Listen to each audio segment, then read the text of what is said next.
বালিকাবধূ শিরোনামে একটি কবিতা পাঠ করার চেষ্টা করছি। তখন হেসেলে আষ্টে গন্ধ মাখা মধ্য দুপুর বেলা, ইউটিউবে পছন্দের গানে গুনগুনিয়ে বালিকাবধূর পরিপাটি সংসার নৃত্যকার। যাচ্ছে দিন, কাটছে সময় বালিকাবধূর, তিথির চঞ্চলতায় কত কত স্বপ্ন তার। প্রকৃতির মোহে আচ্ছন্ন মেঘ বৃষ্টি রোদ দোলা দিত তাকে, দারুণ প্রতিবাদে আবেগী হতো যে কোনো অন্যায়ে। আপন খেয়ালে সদা চঞ্চলা বালিকাবধূ, যেন নুপুরের ঋণিঝিনিতে পদ্ম পুকুরে যাই পদ্ম স্নানে।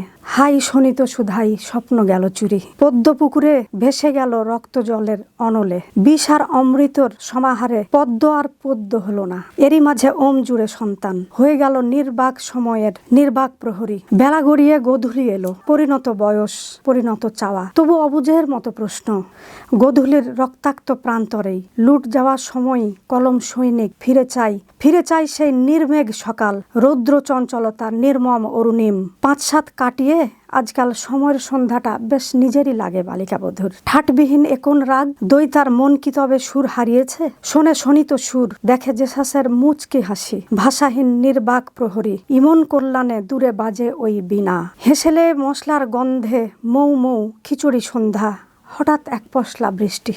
বসন্তকাল অসম বৃষ্টি, বর্ষণে বর্ষণে প্রখর মিছিল। কবিতা শব্দদের বসিয়ে মালা গাথা হলো না ভোকাট্টা ঘুড়ি। বেঈমান সময় রতন্দ্র প্রহরীর কবি হওয়া হলো না আর।